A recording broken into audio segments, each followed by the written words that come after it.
distorsionar al IFE. Así que, para resumir, debe de ser un órgano ciudadano. Nosotros queremos que se complemente con 9 integrantes, pero es un gravísimo error histórico excluir la visión de los diputados que aquí representan el 42% de las curules y cerca del 50% de los votos en la última elección, porque ustedes son mayoría hoy a causa de la cláusula de gobernabilidad del 8% y no en la mayoría ciudadana que se lo dio en los votos. Por esa razón, y sin demérito de los consejeros que ustedes proponen, nuestro voto será en contra para defender al IFE y para evitarlo que un partido se apodere de él. Diputado José Narro.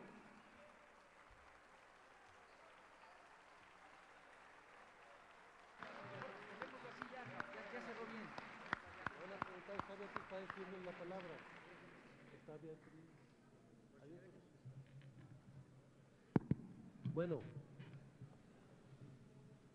con su permiso, diputado presidente, diputado Acosta, Naranjo.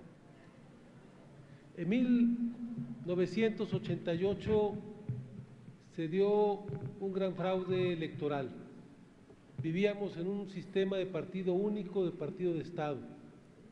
Las reformas electorales después del 88 fueron prácticamente contrarreformas electorales. La presión ciudadana por los cambios de este país provocó, entre otras cosas, la irrupción de muchas fuerzas excluidas de la vida política, y apareció en el año del 94 el propio Ejército Zapatista de Liberación Nacional. Fue hasta la reforma del 96-97 cuando se constituyó el primer órgano del IFE ciudadano, a quien le tocó el mandato de hacer esa gran reforma democrática, impulsarla y coordinarla en una mesa en Bucareli, e impulsar la constitución de ese órgano es al actual presidente de esta Cámara de Diputados.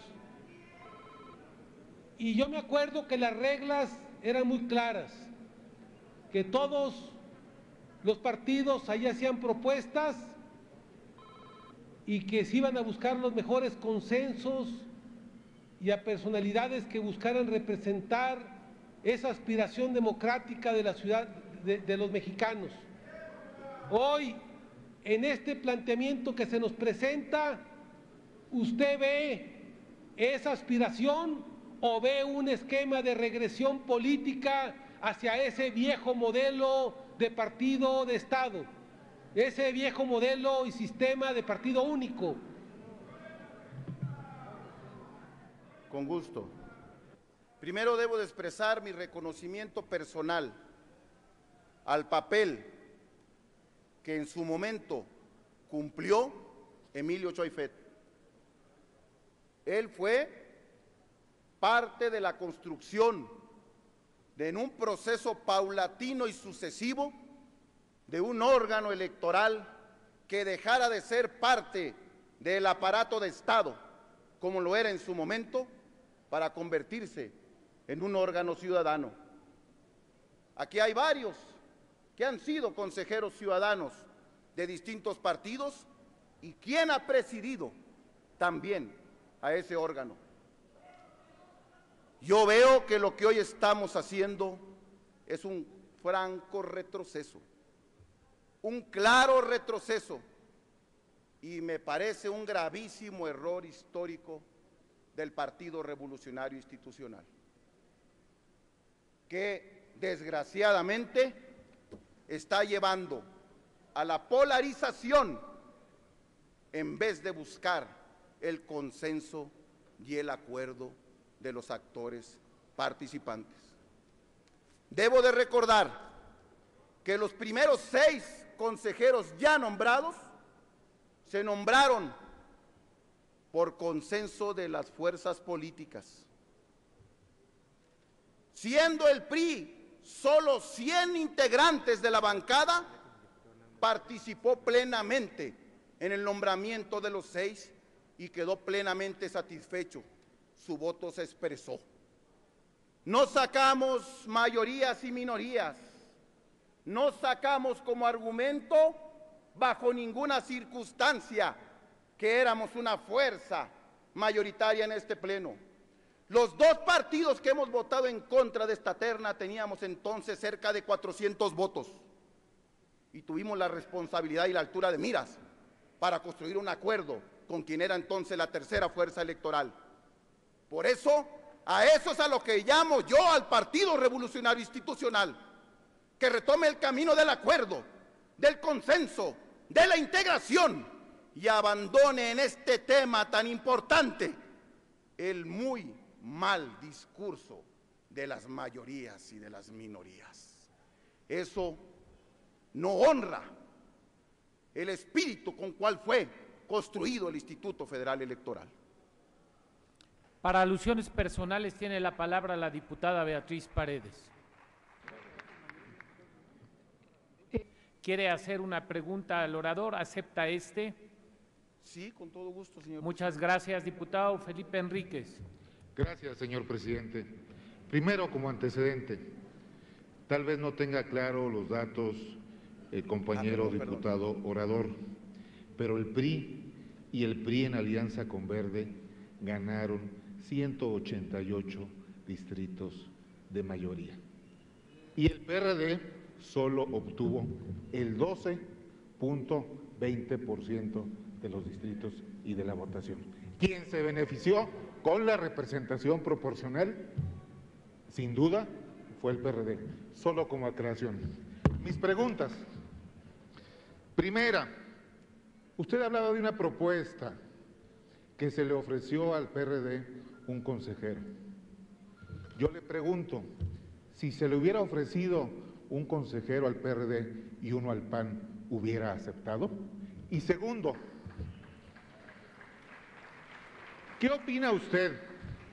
¿El PAN le robó la elección presidencial al PRD o el PAN ganó la elección federal? Esa es mi pregunta. Adelante, señor orador. A la primera aseveración del diputado respecto a los porcentajes y triunfos de mayoría obtenidos en 2009, con todo respeto, es a esa visión a la que me opongo.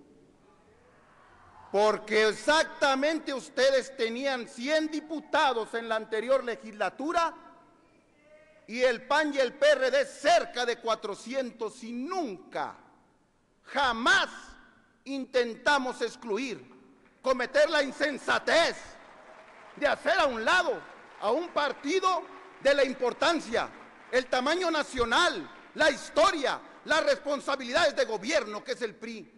Sería un sinsentido y un despropósito. Hoy ustedes lo intentan hacer con las otras 2 principales fuerzas electorales y de verdad les digo que eso no debe de ser una actitud de la que se precien de democrática. Segundo, a confesión de parte, relevo de pruebas. O sea que ustedes ven en la repartición el método adecuado para resolver este conflicto y no en que se tenga el consenso de las principales fuerzas políticas representadas en esta Cámara.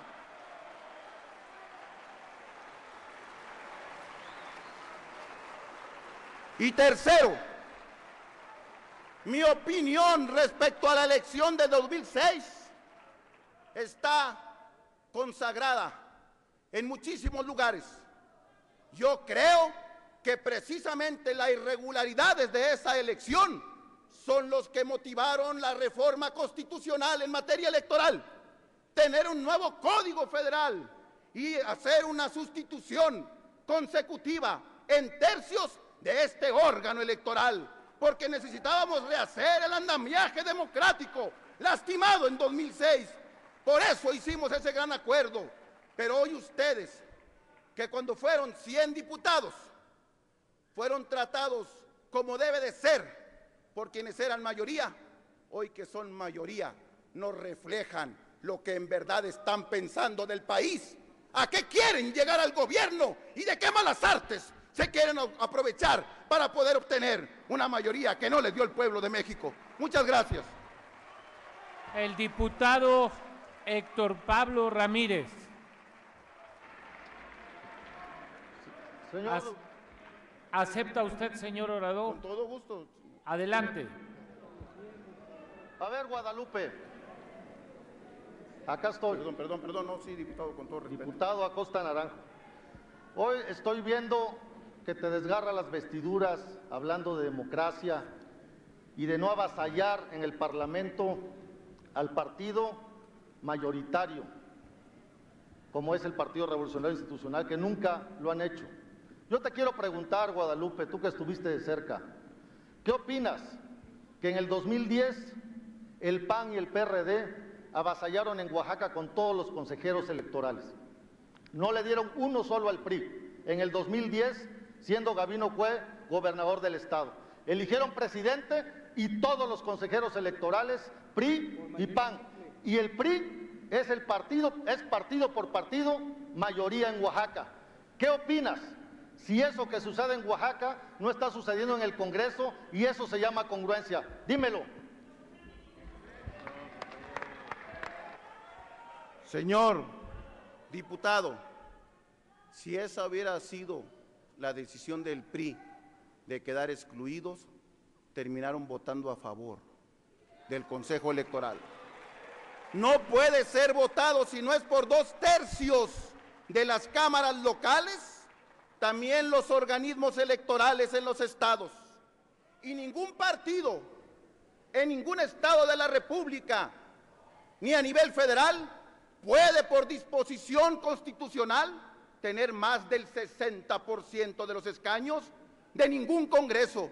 Por lo tanto, se necesita el voto de los 2/3 y diputados del PRI terminaron avalando esta reforma. No es nuestro caso, que hoy estamos aquí de frente a ustedes discutiendo por qué razones creemos que esta es una medida equivocada para el país, para el Instituto Federal Electoral y para México. Muchas gracias. Gracias. Señor diputado, están permitidas las preguntas, pero no están permitidos los diálogos en esta Cámara.